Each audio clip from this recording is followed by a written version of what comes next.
السلام عليكم ورحمة الله وبركاته. ازيكم عاملين ايه؟ يا رب تكونوا بخير. معاكم احمد عصام في حلقة جديدة النهاردة. حلقتنا النهاردة هي كتابة مشتركة ما بين الكاتبة ايمان صالح والكاتب اسماعيل هشام. احب اشكرهم جدا. وقبل اي حاجة ما تنساش تدعي لاخواتنا في فلسطين ربنا ينصرهم.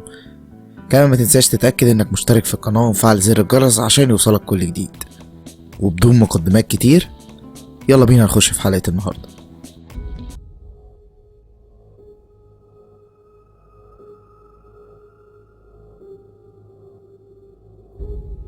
اخبار عقرب ايه دلوقتي يا دكتور؟ والله سعادتك مفيش جديد، زي ما قلت لسعادتك قبل كده. هو ناسي كل حاجة، هو مش فاكر حتى اسمه. طيب انا عايز ادخله. صدقني سعادتك مش هتطلع بأي حاجة، بس زي ما حضرتك تحب. اتفضل. دخلت ولقيت عقرب نايم على السرير. بدأت اتكلم معاه واقول له ازيك يا عقرب؟ بدأ يبصلي باستغراب. انا؟ حضرتك بتكلمني انا؟ هو في حد غيرك في الأوضة؟ قولي ايه اخر حاجة انت فاكرها؟ هو حضرتك مين اصلا؟ وليه بتتكلم معايا بالطريقة دي؟ يلا ما تستعبطش ورد عليا، عايز اجابة من غير لف ودوران. بجد هو انا نفسي اساعد حضرتك، بس انا مش عارف حضرتك بتتكلم عن ايه، وبجد انا مش فاكر اي حاجة. زي ما قلت لحضرتك مفيش فايدة، هو حتى مش فاكر اسمه ايه، وهنفضل كده كتير لحد ما بقى يحن علينا ويفتكر، ويا عالم هيفتكر اصلا ولا لا. طيب وهنعمل ايه حضرتك؟ احنا بنعمل اللي علينا وبزيادة. لا لا لا، الموضوع مش كده. الواد ده بيستعبط. من غير ما احس بدأت امسكه واضربه. ما تخلص بقى يالا وتقول شغل الاستعباط ده مش عليا. هتنطق ولا اخدك على الاسم واخليك تنطق؟ انت ايه اللي جابك هنا يالا انت وصاحبك؟ وايه اللي انتوا كنتوا بتعملوه؟ والعربية اللي كانت فيها البضاعة اختفت وراحت فين؟ انا مش فاهم حاجة، مش عارف انت بتتكلم عن ايه بالظبط، مش عارف. يبقى حلال فيك الموت. ما ينفعش اللي حضرتك بتعمله ده. بعد اذنك اطلع بره. مش هطلع لحد ما الشخص ده يتكلم ويقول اللي عنده. حرام عليك، الراجل هيموت في ايدك. بعد اذنك اطلع بره، يا اما هضطر استدعي الامن. ماشي. وفعلا طلعت وانا حرفيا مش طايق نفسي. انا معايا الدليل ومش عارف اوصل لاي حاجه، حاسس اني متكتف ومش قادر اعمل حاجه. طلعت سجايري من جيبي وبدات ادخن. اهو اي حاجه طلع فيها غضبي، بدل ما توصل معايا اني ارتكب جريمه. مفيش 5 دقايق ولقيت الدكتور خارج وجاي عندي. ينفع اللي حضرتك عملته ده؟ وانا عملت ايه يعني؟ انا راجل بشوف شغلي زي ما حضرتك بتشوف شغلك بالظبط. حضرتك ما ينفعش كده، لازم تكون هادي. مهما كان ده واحد مريض. طب هو المفروض بقى نعمل ايه دلوقتي؟ قلت لحضرتك مليون مرة احنا بنعمل اللي نقدر عليه وزيادة، وما تزعلش مني في اللي انا هعمله. ايوه يعني هتعمل ايه بقى يعني؟ هكتب تقرير وامنع حضرتك تدخل للمريض ده تاني. لما يخف ان شاء الله يبقى اعمل اللي انت عايزه. بعد اذن حضرتك.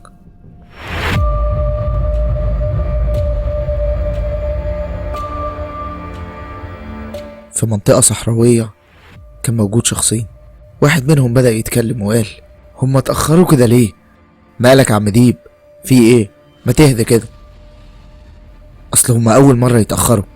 بصراحة انا مش مطمن للعملية دي. كمان بصراحة كده عايز ابطل. مين اللي مش مطمن يا ديب؟ من امتى بنخاف ولا بنقلق كمان؟ لا احنا ما ينفعش نوقف حاجة بدأناها. احنا مش تجار مخدرات وبس يا حبيبي، احنا كل واحد فينا عارف هو ايه كويس. عندك حق يا عقرب، باينهم وصلوا.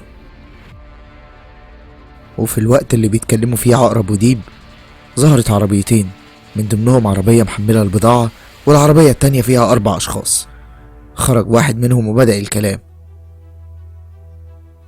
البضاعة اهي، تخلي بالكم عليها لحد ما يجي وقت التنفيذ، هتعرفوا ايه المطلوب منكم بالظبط. تمام؟ ساعتها عقرب بدأ يتكلم وقال له هو في يا باشا، هو دي أول مرة؟ مش أول مرة، بس هنا الأمر يختلف. لولا إن احنا عندنا عيون في كل مكان ما كناش قدرنا نوصل بالبضاعة دي لحد هنا. اتدخل ديب في الكلام وقال: زي ما انت قلت يا باشا، رجالتنا في كل مكان، محدش يقدر يقف قصادنا. اتمنى ده، خلي بالكم عشان العين عليكم. ردوا عليهم هما الاتنين في نفس الوقت. يعني ايه مش فاهمين؟ بمعلوماتي قدرت اعرف ان في ضابط بيفتش وراكم. ساعتها عقرب وديب بصوا لبعض باستغراب، لكن ملحقوش يتكلموا. وفجأة رجالة الشرطة بقوا في كل مكان ومحاوطينهم، وبدأت محاولاتهم في الهرب. بسرعة عقرب بص لديب وقال له: اركب يا ديب، اركب يلا، مفيش وقت، سيب البضاعة، هما هيعرفوا يتصرفوا فيها كويس، يلا. والعمل دلوقتي يا عقرب، حاول تعطلهم بالسلاح اللي معاك لحد ما اهرب من ولاد الكلب دول. وفعلا ديب خرج دماغه من العربية وبدأ يضرب نار. عقرب بيحاول يهرب بالعربية، بس على مين؟ انا وراهم ومش هسيبهم غير لما يتجابوا. بس على مين؟ ديب بص العقرب وقال له: الطلقة والأسلحة اللي معانا خلصت، احنا خلاص بنموت، احنا انتهينا يا صاحبي، ينفع تسكت شوية؟ عمرها ما هتخلص كده، ما تضحكش على نفسك، احنا انتهينا يا عقرب. حاسب يا عقرب، حاسب حاسب. واتقلبت العربية بيهم قدامنا، وبسرعة القوة كلها نزلت وحوطتهم لحد ما الإسعاف جت. دقايق قليلة واتنقلوا على المستشفى. أنا المقدم مراد حلمي. من فترة جالنا بلاغات وتحذيرات من أمن حكومات دول مجاورة لينا إن في منظمة إرهابية شغلها كله إن هي تعمل عمليات تهريب للمخدرات وعمليات خطف وسرقة ونهب أموال عامة وتفجيرات في كل الدول، وقدرت فعلا إن هي تنجح في عمل الانفجارات في أسبانيا وأكتر من دولة تانيين زي المغرب والبرازيل. للأسف الدور كان على مصر، بس إحنا ما قدرناش نوصل لهم وما وصلناش لحاجة غير أساميهم. عرفنا إن فيهم واحد اسمه عقرب والتاني اسمه ديب، وطبعا احتمال 1,000,000% تكون دي مش أساميهم الحقيقية. وساعتها كان لازم نتحرك، مفيش هزار في المواضيع دي أكيد. بدأنا نفتح عينينا أكتر ونشوف مين الأشخاص اللي دخلت مصر في الأيام الأخيرة، وقدرنا نوصل ل20 شخص مشكوك فيهم. وكان الحل إن نراقب ال20 دول، بس أكيد من غير ما يحسوا. والحمد لله الموضوع بدأ يقل لحد ما وصلت ل5 أشخاص. بدأنا نزود في المراقبة أكتر وأكتر لحد ما وصلنا لل2 دول، واللي أكد شكوكنا إن الناس دي بقت بتعمل حاجات غريبة، مثلا إن هما يجيبوا خطوط وبعد ما يخلصوا مكالمة بس منهم يكسروها أو يرموها في البحر، وأحيانا كانوا يحرقوا التليفون نفسه. فضلنا نراقبهم لمدة أسبوعين لحد ما وصلوا لمكان التسليم، وحصل اشتباك ما بيننا واللي انتهت بقلب العربية اللي هم راكبين فيها ونقلهم كمان للمستشفى. ساعتها بدأت أتابع مع رجالة الإسعاف، وفي الوقت ده تليفوني رن. كان سيادة اللواء. ألو، أيوة مراد. أيوة سعادة اللواء، إيه الجديد عندك؟ للأسف العربية اللي كانت فيها البضاعة والعربية التانية هربت. يعني إيه هربت يا سيادة المقدم؟ اختفت، محدش يعرف عنها حاجة حضرتك. والعربية التالتة اللي فيها عقرب وديب اتقلبت واتنقلوا على المستشفى. هربت؟ يعني العربية اللي فيها البضاعة والأسلحة هربت؟ يعني كده يا أستاذ رجعنا لنقطة الصفر تاني. ساكت ليه يا بيه؟ يعني كل اللي احنا عملناه ولا حاجة؟ ليه بس كده يا فندم؟ ليه حضرتك بتقول كده؟ لسه هنروح المستشفى وإن شاء الله خير لما نشوف آخرتها يا مراد. قفلت المكالمة مع سيادة اللواء ورحنا على أقرب مستشفى. وصلنا وبدأ يتعامل معاهم اللازم، وبعد 5 دقايق خرج الدكتور. بص يا فندم، في واحد منهم للأسف مات والتاني في حالة خطيرة جدا. طيب هو مين اللي مات ومين اللي حالته خطيرة؟ بص يا فندم، ديب ما قدرش يستحمل، العربية لما اتقلبت نفخه انفجر فمات. التاني بقى لازم يتعمل له عملية فورا. لكن ايه يا دكتور؟ ما تتكلم، نسبة نجاحها قليل جدا. طيب مستني ايه يا دكتور؟ اتفضل اعمل العملية، مفيش وقت. تحت امر سعادتك. بعد ساعات الدكتور جهز المطلوب للعملية وجهزوا المتهم ودخلوا أوضة العمليات. في اللحظة دي سيادة اللواء رن عليا تاني ورديت عليه بسرعة. ألو، أيوة يا فندم. أيوة يا مراد، إيه الجديد عندك؟ للأسف يا فندم في واحد مات والتاني في حالة خطيرة. يعني زي ما قلت لك يا بيه، رجعنا لنقطة الصفر تاني. وأنا أعمل إيه يا فندم؟ أنا عملت اللي عليا وماشي على تعليمات سيادتك بالظبط. بص يا مراد، عشان مفيش وقت، خليك مع الواد اللي لسه عايش وفي نفس الوقت لازم تدور على خيط تاني. فهمني يا مراد. فاهم يا فندم، فاهم حضرتك. قفلت معاه وجه في دماغي اني ارجع لمكان التسليم تاني، يمكن اطلع باي حاجه، يعني متعشم ان الاقي اي علامات تدل على هروب العربيتين. انا عارف انه احتمال ضعيف جدا، بل بالعكس ده مستحيل ان اوصل لحاجه من خلاله، بس هو محاوله. رحت المكان الحادثه وزي ما توقعت مفيش اي نتيجه، بس كان في حاجه غريبه. عربيه عقرب وديب اختفت من مكانها، وغير ان هي اختفت مفيش مكان لاي عربيه مشيت من هنا. وانا بتكلم في صحراء ورمل، فاكيد هيبان لو في شخص مشي. الظاهر كده انهم مش لوحدهم، الناس دي مخططه كويس جدا وعارفين هما بيعملوا ايه في كل الاحوال. رجعت للمستشفى تاني، واول ما شافني الدكتور بدأ يتكلم. العمليه نجحت يا فندم، هو دلوقتي هيتحط في العنايه كام يوم لحد ما صحته تتحسن. طيب حلو جدا، انا اقدر ادخل له امتى؟ زي ما قلت لحضرتك مش اقل من يومين. ساعتها خرجت من المستشفى وانا حاسس بشويه امل. وبعد يوم مرهق وشاق روحت البيت وسلمت على مراتي جيجي وابني حسن اللي عنده 8 سنين. قعدت اتكلم معاهم شويه ورغي خد بعضه. على ما مراتي جهزت الغدا واكلت معاهم دخلت رميت نفسي على سريري. نمت وصحيت تاني يوم لقيت سيادة اللواء متصل بيا كتير جدا، واخر مرة قمت على رنته. فتحت التليفون وقلت له الو. انت مش بترد ليه يا بيه؟ هتحايل عليك عشان ترد عليا. معلش والله يا فندم، انا اسف ما كنتش سامع الموبايل. طيب انا عايزك تيجي المكتب دلوقتي حالا. تحت امر سيادتك، اقل من نص ساعة اكون عندك. جهزت نفسي بسرعة ونزلت ووصلت في خلال نص ساعة فعلا. خبطت على الباب مرتين عشان يرد عليا سيادة اللواء من جوه. ادخل يا مراد. قدمت التحية العسكرية وبدأت اتكلم. الحمد لله يا فندم، نقدر نقول ان في امل، في واحد منهم لسه عايش، وفي كلام يعني من الدكتور ان هو يومين وهيفوق. تمام، حلو اوي، بس انا جايبك علشان حاجة تانية يا مراد. تحت امرك يا فندم. انت شفت الايميلات دي؟ وهو بيتكلم لف اللاب قصادي عشان ابدا اقرا رسائل كانت مبعوثة من شخص اسمه فهد. كان مضمون الكلام ان في اغتيالات كتير جدا هتحصل، والاغتيالات دي كانت موجهة لناس معروفة ومهمة في البلد. مين فهد ده؟ تقريبا ده اللي هيعمل العملية بعد القبض على عقرب وموت ديب. طب ولو كلام حضرتك ده صح، هو ليه بيعلن عن نفسه؟ ما ببساطة ممكن نشوف الايميل ده جاي منين ونجيبه. للأسف يا مراد الموضوع مش سهل، لأن الشخص ده بيستخدم اي بي مختلف كل مرة.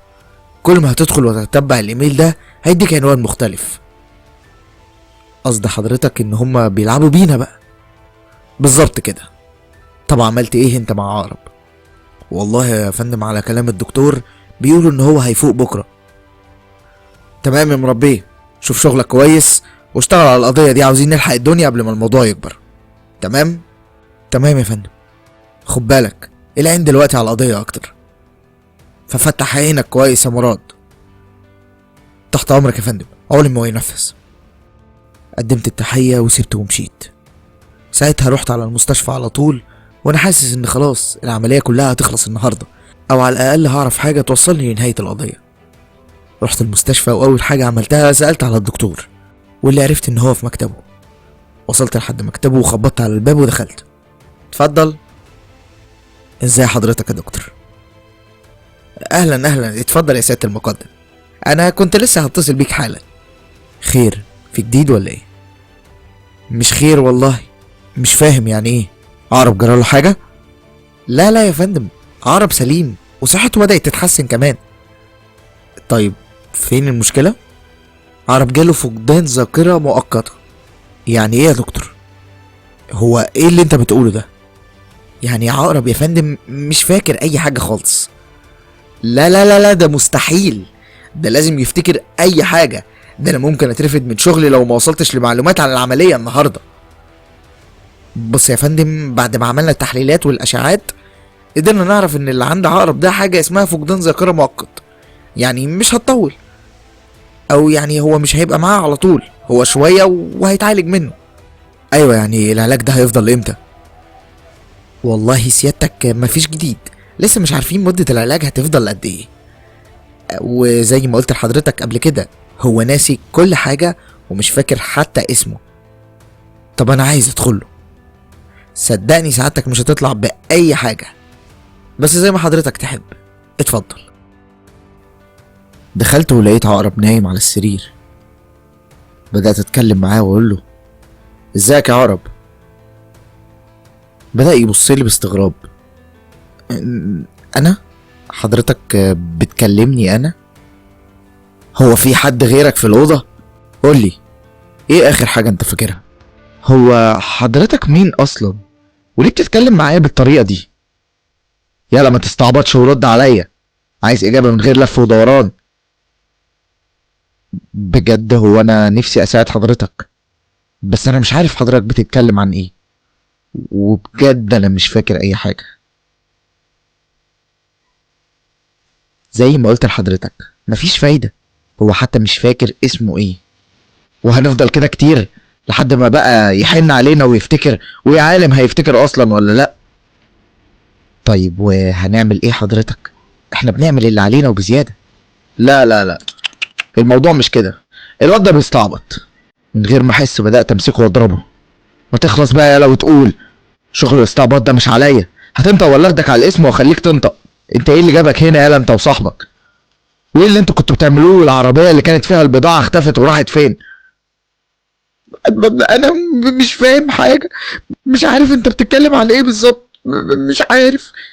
يبقى حلال فيك الموت، ما ينفعش اللي حضرتك بتعمله ده، بعد اذنك اطلع بره. مش هطلع لحد ما الشخص ده يتكلم ويقول اللي عنده. حرام عليك، الراجل هيموت في ايدك، بعد اذنك اطلع بره يا اما هضطر استدعي الامن. ماشي.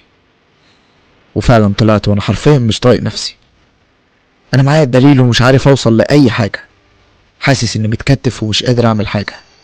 طلعت السجاير من جيبي وبدات ادخن، اهو اي حاجه طلع فيها غضبي بدل ما توصل معايا اني ارتكب جريمه. مفيش 5 دقايق ولقيت الدكتور خارج وجاي عندي. ينفع اللي حضرتك عملته ده؟ وانا عملت ايه يعني؟ انا راجل بشوف شغلي زي ما حضرتك بتشوف شغلك بالظبط. حضرتك ما ينفعش كده، لازم تكون هادي، مهما كان ده واحد مريض. طب هو المفروض بقى نعمل ايه دلوقتي؟ قلت لحضرتك مليون مرة احنا بنعمل اللي نقدر عليه وزيادة، وما تزعلش مني في اللي انا هعمله. ايوه يعني هتعمل ايه بقى يعني؟ هكتب تقرير وامنع حضرتك تدخل للمريض ده تاني، لما يخف ان شاء الله يبقى اعمل اللي انت عايزه، بعد اذن حضرتك. خلاص يا دكتور، سيبنا ادخله وانا هعرف اخليه يتكلم ازاي، بس من فضلك يا سيادة المقدم اي عنف غلط على صحة المريض واي مضاعفات عكسية هحملك المسؤولية كاملة. ماشي ماشي. كنت متعصب جدا منه، كان هين عليا امسكه اكله اصلا من كتر البرود اللي بيتعامل بيه معايا. حاضر يا دكتور، هات اكله لما اكله واحكي له حدوته بالمره. دخلني بس للمتهم ده مره تانية. يا مراد باشا انت عاوز ايه منه؟ مش انت عاوز انه ينطق بمعلومات تفيدك؟ اصبر عليا بس وانا هنطقهولك. حاضر اما نشوف، انا هديك فرصه لحد بالليل بس، وبكره اجي اشوفه يخر لي معلومات مهمه. والله الله المستعان، انا هعمل اللي عليا والباقي على ربنا، عن اذنك. سابني ومشي وانا لسه شايط. في اللحظه دي لقيت تليفوني بيرن تاني. يا دي النيله لو طلع سياده اللواء، الصراحه مش وقته خالص، كفايه تعب الاعصاب اللي انا عايش فيه بسبب القضيه دي. لكني بصيت في التليفون لقيتها جيجي مراتي. فتحت عليها وبدات المكالمه، والصراحه كانت مكالمه مش متوقعه بالمره. كانت بتصرخ بهستيريا لما رديت عليها وانا بقول لها الو ايوه يا جيجي، انا في شغل مش وقته. شغل ايه؟ شغل ايه؟ الله يخرب بيت شغلك، الحق ابنك. ابني؟ ماله ابنك؟ ماله في ايه؟ الولد اتخطف يا مراد، اتصرف يا حضرة المقدم وخلي شغلك ينفعك. انت بتقولي ايه؟ بقولك الولد اتخطف، الحقني. نزلت التليفون بايدي لتحت، الدنيا حواليا بتلف بيا ومش فاهم حاجة. ابني راح فين؟ وهيتخطف ليه؟ وازاي؟ في نفس اللحظة تليفوني جاله اشعار برسالة، فتحتها ولقيتها عبارة عن الاتي: ابنك معانا في الحفظ والصون، اتخلى عن القضية ياها وسيبها أقرب في حاله لا نحصرك على ابنك. المجرم المخلص فهد. فهد؟ مين فهد ده؟ وايه علاقته بالقضية الشوم دي؟ انا كده اللي لازم اتصل باللواء عشان ابلغه بالرسالة دي. مسكت تليفوني ورنيت عليه. الو. ايوه يا سيادة المقدم، في حاجة جديدة ولا ايه؟ ايوه يا سيادة اللواء، الحقني انت بقى المرة دي وانجدني. في ايه يا ابني؟ انت هتولول لي زي الحريم؟ ابني اتخطف والرسالة دي اتبعتت لي، هبعتها لك حالا، بص فيها. ابنك اتخطف منين؟ ورسالة ايه دي؟ كان مع عمه، كانت في نادي الروتري واتخطف من هناك. طب ابعت لي المسج. بعتها له، وبعد ما قرأها كان شوية ومطلع قوة تدور على الولد، ابني اللي كأنه فص ملح وداب. القوة طلعت تدور بس مفيش له أي أثر، وبعدها بشوية كانوا عندي في البيت بيعملوا التحقيقات اللازمة مع المدام بتاعتي. مراتي اللي ساعة ما شافتهم ارتبكت واتلخبطت، كانت عاملة زي التايهة. كنت بحاول أهديها، بصيت لها وقلت لها هو انت في ايه؟ انت عاملة كده ليه؟ الناس اللي هنا دول بيعملوا ايه؟ انا ما اعرفش حاجة عن الولد اصلا، والمفروض ان هم يدوروا عليه بره، مش حققوا معايا انا. هو ايه اللي انت بتقوليه ده؟ الناس دي هتاخد منك شوية اقوال وخلصنا. تحقق معاكي ايه؟ هو فين التحقيق ده؟ هو انت متهمة؟ بقولك هياخدوا منك كلمتين ويمشوا عشان يقدروا يدوروا عنه بالشكل المناسب، بمعنى اصح هيوصلوا له من وصفك للاحداث. طب تمام خلاص، انا هطلع لهم. طلعت قابلت الفريق اللي وصل عشان ياخد اقوالها. كانت مرتبكة جدا وهي بتتكلم، طرقعت صوابعها كل دقيقة، حك في مناخيرها في نفس الوقت، رجلها بتدب في الارض وجسمها كله بيتنفض. وبعد شوية كانوا خلصوا معاها الكلام ومشيوا. المهم ان وقت التحقيق ما كنتش مركز مع كلامها، لا انا ركزت مع تصرفاتها. بعد ما خلصت ندهت عليها عشان نتكلم، وطلبت من ربنا ان ما يكونش اللي في بالي ده حصل تاني. جيجي. نعم، في ايه؟ انت رجعتي تاني للهباب اللي بطلتيه؟ بصيت لي بكل استهزاء وهزت دماغها. مفيش فايدة، انسان فاضي صحيح. اقفي هنا كلميني زي ما بكلمك. انت رجعتي للمخدرات تاني؟ سيب ايدي يا مراد. انت مالك انت؟ انت مالك؟ مش انت طول اليوم وكل يوم مع اللي اهم مني؟ ردي على قد السؤال. ايوه يا مراد، رجعت للهباب ده تاني، ايوه، وانت مش هتعرف تمنعني تاني عشان انا ست فاشله وابني مخطوف. ارحمني بقى، بلاش غبائك يتحكم فيك تاني. يعني ايه؟ انا مش فاهم حاجه. يعني انا في ايه ولا في ايه؟ ابني ضايع واختفى فجأة، وانت تقولي رجعتي للدراجز ولا لا؟ هيفيدك بايه تعرف؟ ارحمني بقى، ارحمني. يعني سابتني ومشيت من قدامي، وطلعت اجري وراها بحاول اهديها شويه، وفعلا خدتها في حضني وطبطبت عليها، وفي لحظه حضنتني زي الطفله وانهارت. سامحني يا مراد، انا اسفه قوي، انا ما استحقهوش ولا استحقك انت كمان. كل اللي طلع عليا واللي عملته ساعتها اني حضنتها تاني وحاولت اهديها وقلت لها بس اهدي وكل حاجه هتبقى تمام.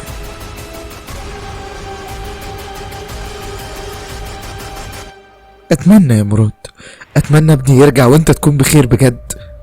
هيرجع يا روحي، اهدي بس. بصيت في وشها وابتديت امسح دموعها وانا بقول لها ابنك هيرجع وانا بخير، ما تخافيش. بصيت لي بصه ما فهمتهاش وبعدت عن حضني. انا هروح اجهز الغدا، زمانك جعان. تمام يا روحي، يلا جهزي اي حاجه عشان نقدر نقف على رجلينا، احسن كده هموت من التفكير والجوع. ماشي يا بابا، تمام. مشيت قدامي وفي اللحظه دي جالي اتصال. بصيت في التليفون لقيته تبع المستشفى. لما ابتديت ارد عليه جاوبني: ايوه يا حضرة المقدم، عقرب بيقول انه عاوز يتكلم معاك ضروري جدا. خير، في جديد في اقواله؟ ما افتكرش اي حاجة. لا دي حاجة بقى حضرتك اللي تحددها، المهم انه عاوز يكلمك. تمام، انا ساعة ولا حاجة بالكتير وهكون موجود، سلام. قفلت السكة ودخلت جري على جوه عشان اسمع جيجي بتتكلم في التليفون. واقفة تكلم حد بصوت واطي، وشوشة. لا مفيش حاجة، كل حاجة ماشية تمام، لو في اي حاجة هبلغكم. بتكلمي مين يا جيجي؟ دي مامتك دي؟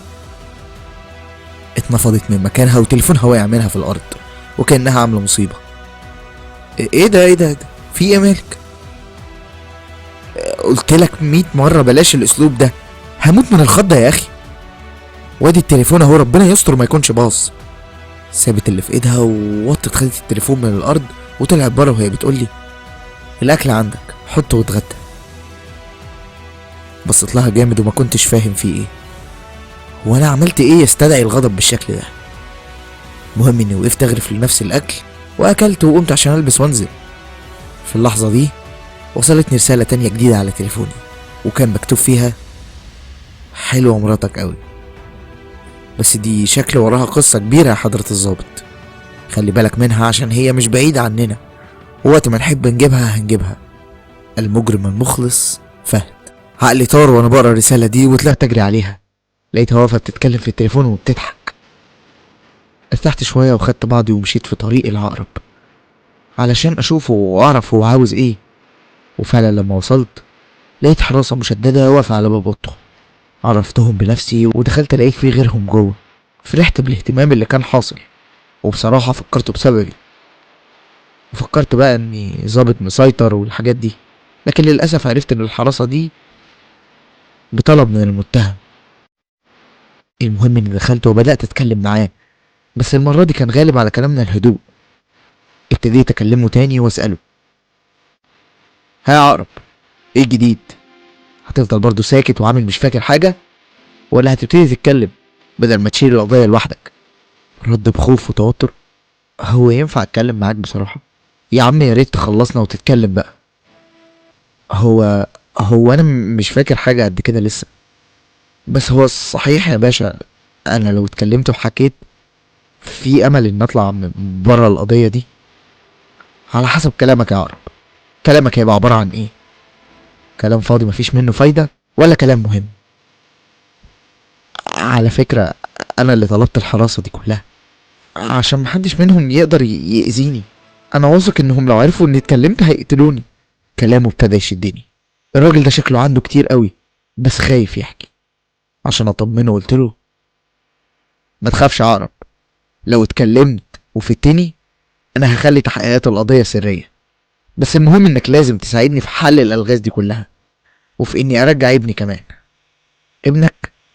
ابنك زيه زي اطفال كتير جدا بيخطفوهم، ويا يرجع يا لا، انت وشطارتك. المهم انك تلحقه من ايد التنظيم ده، يا تلحقهم يا اما يمحوك.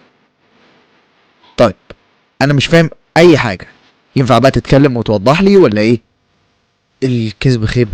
انا مش فاكر كتير، بس اللي انا فاكره دلوقتي ان كان في واحد صاحبي. ايوه اسمه ديب. هو ديب راح فين؟ ديب مات يا عقرب، وساب لك كل حاجة تشيلها انت. في لحظة عقرب مسك دماغه وغمض عينيه وفضل يضغط على عقله ويتألم كأنه بيفتكر حاجة او بترجع ليه الذاكرة. ساعتها قلت له وهو بيتألم قدامي: شايف وجعك اللي انت حاسه دلوقتي ده؟ ولا حد هيخففه عنك وقت ما يتحط حوالين رقبتك حبل المشنقة. اتكلم. شال ايده من على راسه وصرخ وقال لي: كفاية، مش طايق صوت حد، كفاية، مش قادر. حاول تستجمع ذاكرتك يا عقرب، لازم تساعد نفسك وتساعدني قبل الحادثة ما تحصل. ايه الكلام الاخير اللي دار ما بينكوا؟ افتكر. صدقني انا مش عارف افتكر، مش قادر، حاسس ان دماغي هتنفجر.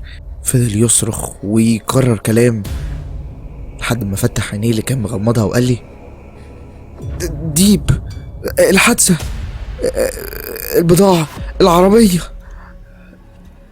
كان متلجلج في الكلام وقعد يتكلم كده بسرعة. هو هو دي مات بجد؟ مات بجد؟ ايوه قلتلك. ملامح وشه اتغيرت وسهم وسرح وقال لي انا من دلوقتي لازم اكون في حماكم. الناس اللي هحكي لك عنهم دول هيقتلوني انا كمان. معرفش انا اتسبت للتضحية ولا ده قدري. بص بقى يا عم عقرب، انت مش هتطلع من هنا غير معايا، ومعنى انك هتطلع معايا يبقى انت في امان، فما تقلقش.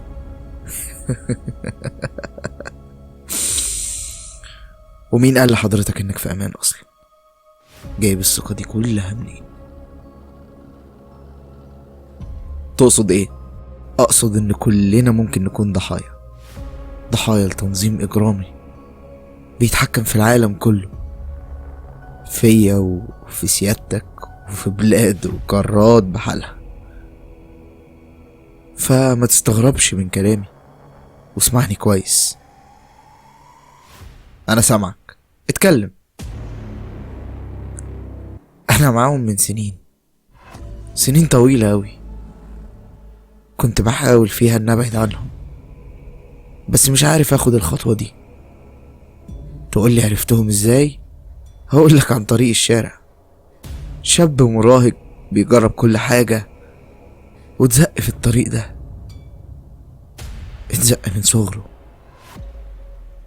ومين بقى اللي زقك عليهم من صغرك؟ كان ليا حد قريبي في وسطهم، كان غالي وهو اللي عرفني عليهم كلهم. ايوه يعني اختصر وقول لي ايه اللي بيحصل، والمنظمة دي عبارة عن ايه بالظبط، وعدد اعضائها ايه. اتكلم يا عقرب وخليك فاكر ان كل معلومة هتساعدني بيها هتنجدك من حبل المشنقة.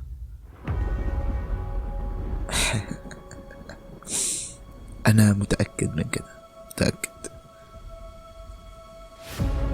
عقرب بص عليا وانا واقف تقريبا كده، عينيه جابت لبسي من فوق لتحت وابتدى يقول لي قبل ما اتكلم واقول اي حاجة خلي اي عسكري من العساكر دي يفتشك، او اقول لك بص انت في هدومك كويس وفتشها وتأكد ان مفيش في هدومك لا كاميرات مراقبة ولا اي ادوات تجسس ولا موبايل حتى. انت بتقول ايه يا عقرب؟ انت اتجننت؟ ادوات تجسس ايه يا ابني انت؟ ممكن حضرتك تسمع كلامي؟ طيب اما نشوف اخرتها معاك.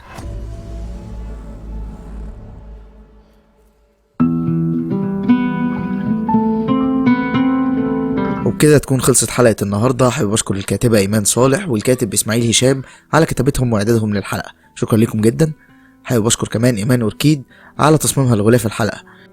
كمان حابب اشكركم بما انكم وصلتوا لنهاية الحلقة هنا، شكرا لكم جدا. ما تنسوش بقى لو انتم مش مشتركين في القناة ومفعلين زر الجرس اشتركوا في القناة عشان يوصلكم كل جديد.